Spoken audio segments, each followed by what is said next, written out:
ଏଇ 50 ଟଙ୍କା ଦଉନ।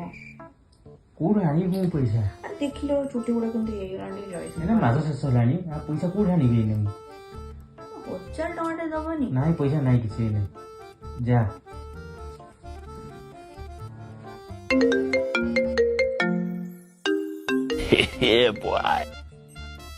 ହଁ ଶାଲି ମ୍ୟାଡାମ କୁହ କଣ ଦରକାର?